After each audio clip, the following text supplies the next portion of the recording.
Bonjour tout le monde. Aujourd'hui, bah écoutez, nous sommes le samedi 8.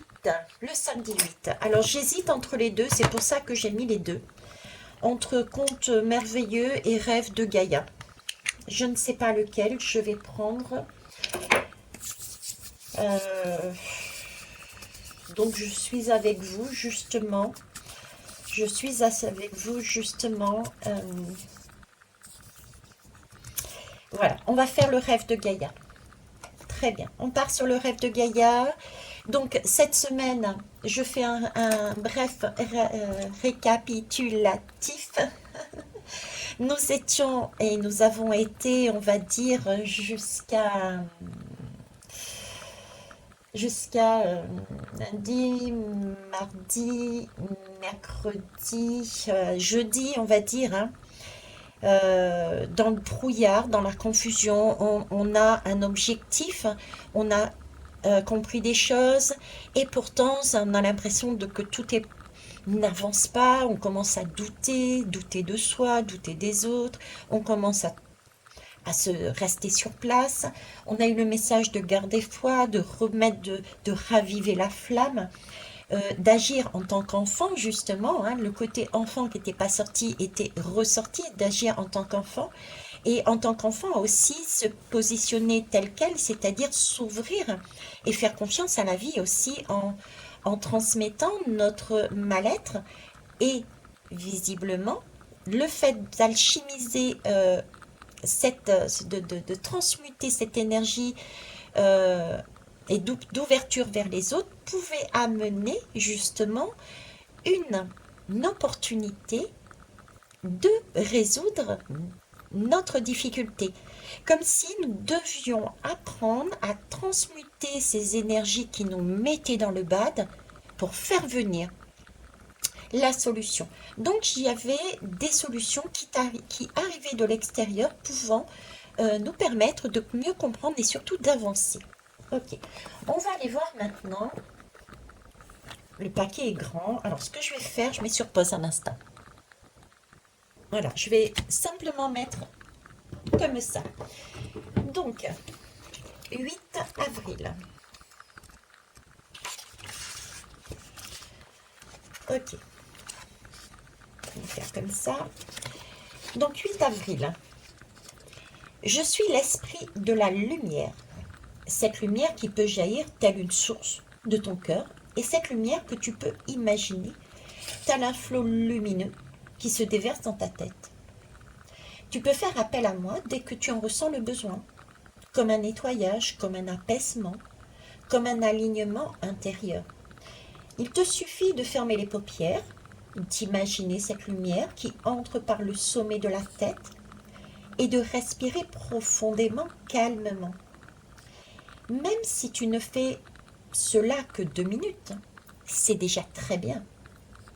En ayant l'intention de te connecter à la lumière, c'est comme si inconsciemment tes sons intérieurs s'accordaient, tel un instrument de musique pour laisser la mélodie de ton âme s'élever dans les airs et teinter de lumière tous les alentours.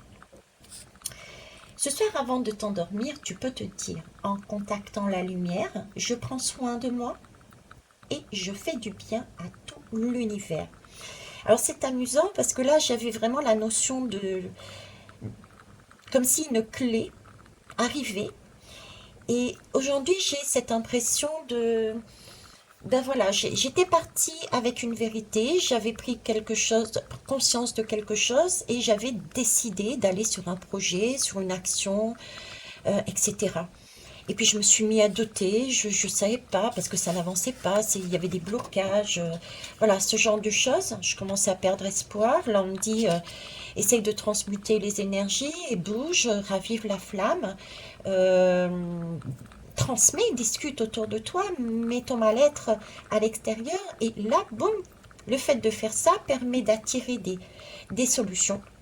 Je pensais une solution, mais visiblement non, il y a des solutions, hein. C'est bien la Lune, après tout, effectivement, j'avais sorti la Lune. La Lune, c'est une hirondelle de solutions. Et là, aujourd'hui, c'est comme si j'en avais pas qu'une, mais j'en ai plusieurs. Et du coup, c'est un peu qu'est-ce que je fais? Qu'est-ce que je fais?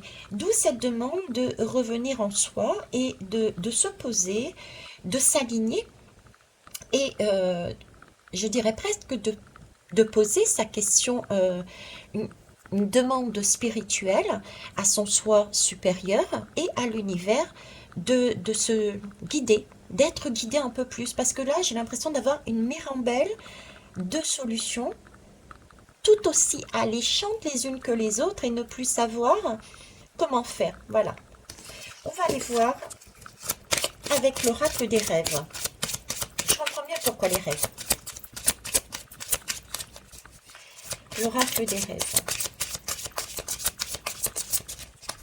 Allez, je vais aller la prendre. Merci. La mer.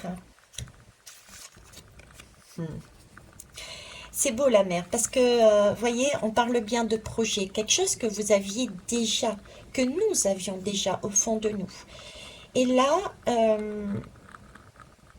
il faut se connecter à cette énergie-là, de la maman.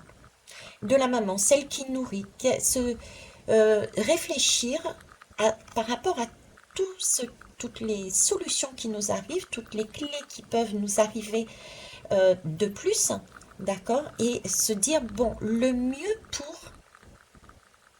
en tant que mère, pour mon enfant intérieur, qu'est-ce que ce serait? Voir, voyez, tous les côtés, le plus nourrissant, le côté sagesse aussi, le confort ou au contraire l'inconnu. Voyez, se poser toutes ces questions-là. Agir en tant que mère avec son propre enfant intérieur de façon à le guider au mieux pour son futur. Ne pas le kidnapper et lui dire tu restes là, tu ne bouges pas, je vais m'occuper de toi. C'est qu'est-ce que je peux choisir dans tout ce panel qu'on m'offre qui puisse amener mon enfant intérieur à grandir et à faire ce qu'il veut de sa vie tout en beauté, tout en richesse et tout en joie.